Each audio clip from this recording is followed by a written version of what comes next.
Saya Syarizal Ridwan, optometris yang berpengkalan di Kuala Kangsar, Perak. Tapi hari ini saya nak cerita tentang perkara yang kita nak bincangkan, iaitu tentang 5 cara mudah nak atasi overuse gadget. So, ada 5 perkara yang kita nak kongsi ni. 5 perkara yang selalu bila mata ni terkesan dengan overuse gadget. Ingat, overuse gadget bukan sahaja kepada cara minda tu berfikir, memberi kesan, kepada sikap, mata juga memberi kesan.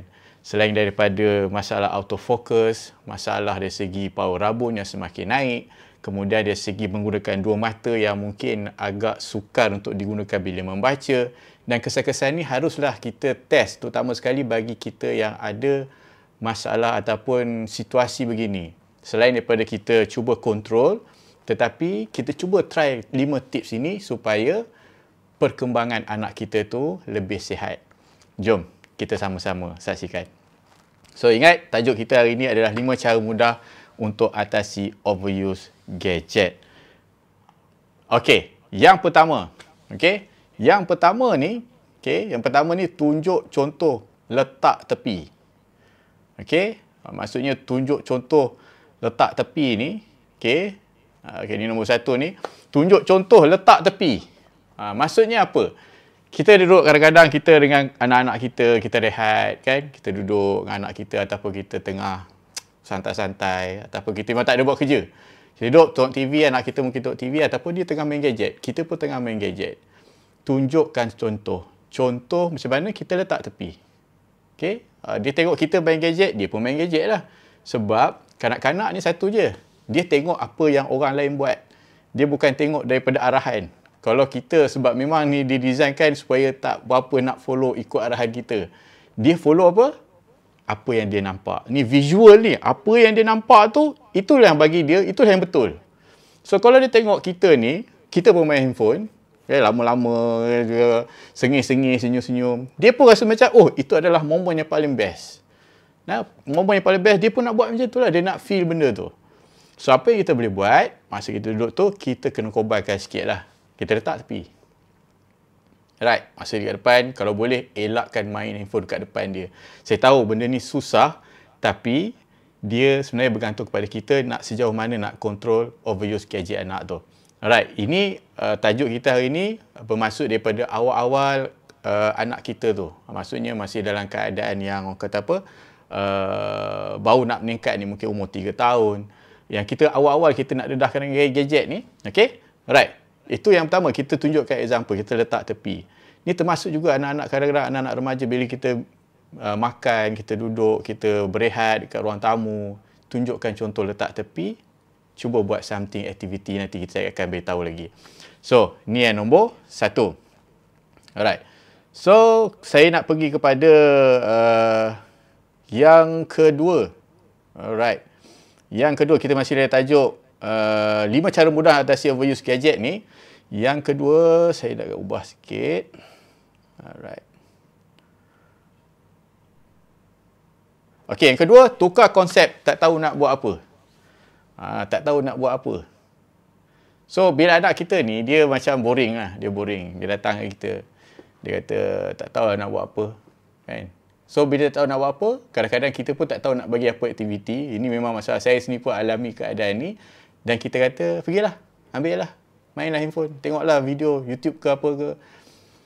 Kalau sekali-sekala mungkin okey lah. Tapi kalau kita buat berturutan hari-hari, kita buat hari-hari, maksudnya kita dah letakkan dalam minda dia, kalau masa lapang, ianya adalah masa gadget. Oh, ini kita nak kena break.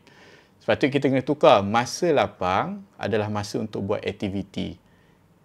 Mungkin gadget tetapi bukan priority dia, mindset dia, oh, tak ada apa, tengah relax kejap, tak ada buat apa-apa, gadget. So, kita kena cuba buat, gantikan dengan, kata apa, aktiviti-aktiviti yang membolehkan dia tak ada mindset tu. Alright, tak apa. Nanti saya akan pergi kepada point yang seterusnya. Alright, maksudnya, tukar konsep tak tahu nak buat apa. So, jangan sekali kita utamakan, pergilah tengok YouTube tu, pergilah main game. Alright, so kita cuba balance kan. Okey? Nanti saya sebab dia ada point dia yang saya kata ada aktiviti yang keempat. Point nombor 4 tu nanti kita nak buat. Yang tak tahu nak buat apa ni. Nah. Okey. Alright. So kita nak pergi kepada point yang ketiga pula. Okey, 3 mesti kita nak kena buat. Nah, ada seorang pakar ni saya tak ingat nama dia. Doktor sekretari kanak-kanak ni dia kata kalau kita nak kontrol anak kita ni, nak tengok apa dia buat, apa aktiviti, bila dia tengok YouTube apa semua, dia mesti buat dekat depan mata kita. So gadget tu di hadapan kita lah. So bukan duduk bilik seorang-seorang, relax, kita pun tak boleh nak kontrol. So cara kontrol kita kena tengok depan-depan. So sekarang ni kita nak pergi kepada nombor 3 yang kita boleh buat. Nombor 3, tempat simpan gadget. Ni mesti kena ada. So tempat simpan gadget ni maksudnya bila dia nak tidur, semisal kadang saya campur-campur bahasa orang Kuala sikit lah, orang Perak sikit. Bila mereka tidur tak buat apa ataupun gadget tu di-charge apa semua, letak satu tempat. Kita setkan. Sebab kita kena tahu bahawa bila kita setkan tempat untuk letak ni, okay, kita tahu bila mereka nak guna. Bukan maksudnya kita bagi saja. Saya tahu kalau kita dah bagi, kita nak kata apa, nak patah balik memang agak susah. Tapi yang tak mustahil kalau kita nak bertindak, kita nak anak kita ni lebih sihat cara dia menggunakan gadget tu. Kita tak nak dia asyik bawa je handphone umur mungkin muda lagi, sekolah rendah lagi, asyik pegang handphone saja. Nah, sebab kita pun risau apa yang dalam telefon tu. Kita tak nak dia terlampau overuse sangat gadget tu. Alright. Nanti saya terangkan sedikit kenapa dia berkesan kepada mata juga. Alright, so tempat simpan gadget mesti kena ada. So kita kena tahu apa yang mereka guna ataupun bila masa mereka guna. Tak kisahlah berapa banyak kali permulaan dia minta, tetapi sekurang-kurangnya kita tanamkan dalam mindset, okey, dia kena minta kebenaran nak gunakan gadget. Alright? Okey, ini yang ketiga. Okey, so ni yang ketiga. So saya nak pergi kepada yang keempat. So yang keempat ni, right. Ini yang tadi. Yang point tadi yang saya kata tentang tukar konsep tak tahu nak buat apa ni. Ni nombor 4. 4 ni dia mesti berkenaan dengan dia, sama ada kita gantikan dengan main, kita bersembang, kita story dengan dia. Okay, alright. So maksudnya dalam banyak-banyak aktiviti tu kita kena, saya tahu benda ni nampak macam senang, tetapi sebenarnya tak mudah. Tetapi saya percaya kalau kita memang betul-betul serius nak atasi benda ni, kita nak buat sesuatu pada anak kita, kita nak dia fokus lebih kepada kehidupan yang sepatutnya, bukan dengan gadget dia saja. So ini yang mungkin kita boleh buat, iaitu bermain dengan dia, sembang story dengan anak. Okay, right. So maksudnya apa maksudnya dengan main? So main selalunya dia tak kisah kalau macam musim PKP ni, kadang-kadang kita ingat main ni kena main dekat luar, main badminton. Dia tak kisah. Sama ada kadang-kadang kalau rumah kita tu kita boleh beli mainan-mainan yang macam carom. Okay, carom boleh, mainan yang pakai board game. Nah, kita main bersama mereka, Saidina ke. So masukkan aktiviti-aktiviti yang ini di samping. Saya tahu kadang-kadang kita pun kita banyak kerja dengan telefon kita, tetapi kalau kita dapat sematkan konsep ni, okey, gantikan dengan main, so dia akan jadi sesuatu benda yang starting. Okay, first step untuk kita atasi benda tu. Kemudian dari segi bermain tu kita akan kenal lagi. Kita akan kenal lebih tentang diri anak kita, apa yang dia minat, mungkin subjek yang dia minat macam mana. So banyakkan soalan-soalan dalam kita bermain tu. Dan satu lagi part, story. Right. So ini memang story ni adalah satu benda yang sangat-sangat bagi saya, sangat-sangat powerful. Sebab apa? Story ni dia membuatkan anak kita ni, dia punya visual dia, bila kita story, kan, dia lebih kreatif. Sebab saya nak beritahu, kesan orang yang tengok banyak gadget ni, okay, dia menyebabkan kreativiti tu dia akan jadi slow. Slow maksudnya kalau ada masalah, dia tak tahu macam mana nak settlekan benda tu. So kita nak anak kita ni bila dia dewasa, bila dia besar, kita nak dia jadi seseorang yang dapat berfikir secara kreatif, dapat jadi creator. Mungkin creator YouTube creator dan channel-channel lain, dia jadi kreatif. Nah, kalau ada masalah pun dia tahu macam mana nak buat. Kalau jadi businessman pun dia tahu macam mana nak buat. Sebab tu kalau long term punya kesan, dia menyebabkan dia punya mindset, minda dia, cara proses berfikir ni, dia akan jadi macam pasif. So, bila kita story pada dia, bertanya soalan, kita membayangkan satu benda keadaan, kita boleh tengok buku ataupun story tentang diri kita, bagi dia bayangkan keadaan tu. Kalau dia tak faham, maksudnya kita perbaiki jalan cerita kita dengan suara, dengan mimik muka kita, sehingga menyebabkan mereka ni terarah untuk mendengar story demi story demi story. Masa makan pun boleh. So, ayah-ayah, ibu-ibu, cuba try gunakan konsep story, sebab manusia ni sangat suka story. Kalau tanya orang kata apa, pakar-pakar marketing, mereka kebanyakan akan gunakan story. Sebab story lebih berkesan daripada fakta. Ya? Alright.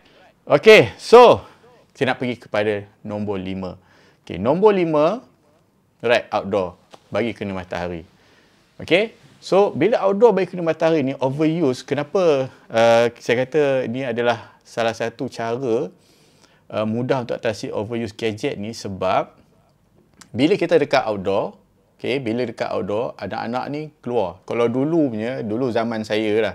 Zaman saya dulu tak sabar-sabar nak keluar daripada rumah. Tunggu green light mak je. Mak bagi green light, cabut. Pergilah mata kata, pergi main kat sana, main padang ke kat mana-mana, pergi aja. Tapi sekarang ni, dia jadi terbalik sikit. Anak-anak kita ni kalau boleh tak nak pergi outdoor. Tak apalah, duduk je lah. Buatlah kerja lain, tengoklah phone, main game kejap. Tengok video ke, lagi relax.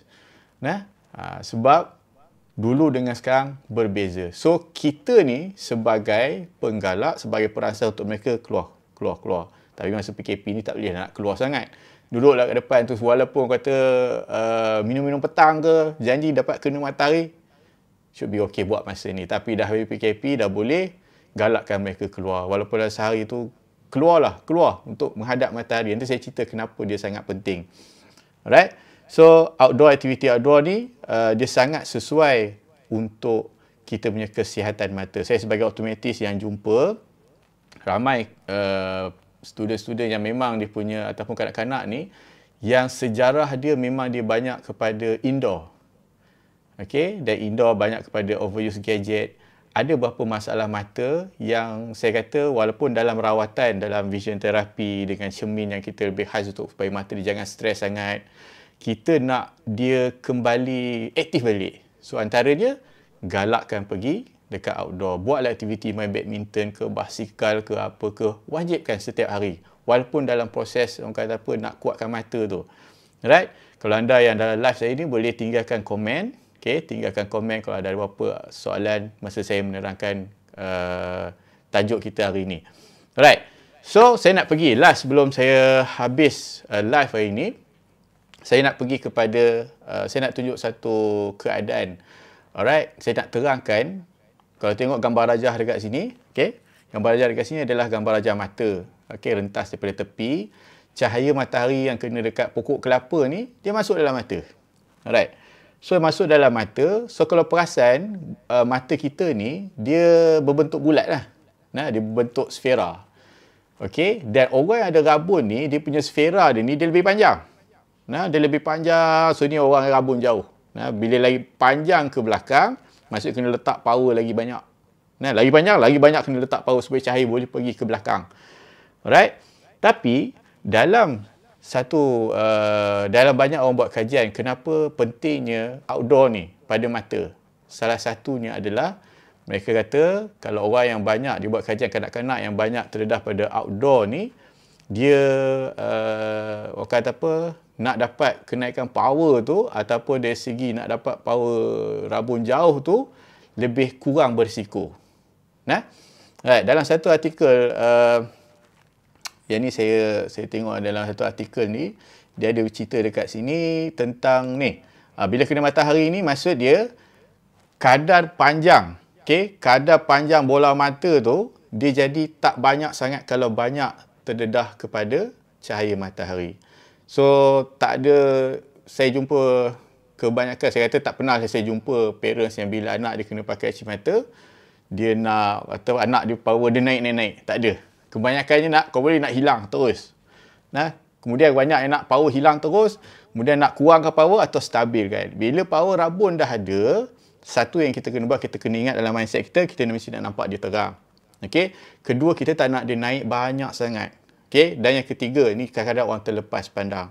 Nah, yang terlepas pandang, kita nak mata dia lebih kuat digunakan, walaupun pakai cermin mata, dia dapat berdaya tahan untuk belajar lebih lama, nak buat kerja lebih lama, nak buat hobi dia, dan tak ada masalah-masalah orang kata apa dari segi jangka masa panjang. Seperti kadang-kadang mata yang cepat letih, tak boleh nak fokus, selalu sakit kepala daripada orang kata apa, daripada kesan brain nak kawal dua mata susah, nampak double vision, nampak kabur kadang-kadang, nampak jelas kadang-kadang, dan banyak lagi yang saya akan kongsikan dalam live yang akan datang. Sebab itu, saya sangat tekankan dan saya sangat sarankan, okey, kalau dedahkan anak kita ni dengan cahaya matahari yang banyak, yang kita nak kalau boleh dia kekal saiz dia, kita harap, dan tak adalah orang kata power tu naik banyak sangat. Okey? Alright. So, saya kata setakat itu sahaja buat hari ni punya tips. So, saya akan cuba live hari-hari. Kalau anda ada soalan, dia akan sangat membantu untuk saya rancangkan tajuk-tajuk yang seterusnya. Saya harap ini akan dapat membantu. Dan kalau ada soalan, jangan lupa untuk tinggalkan, bagikan like dan share kepada orang-orang yang anda rasa patut dengar tentang benda ni. So, akhir kata bagi saya, terima kasih kerana menonton dan jumpa dalam video live yang akan datang. Okey, bye. Jumpa lagi. Assalamualaikum warahmatullahi wabarakatuh. Jumpa lagi dalam live akan datang.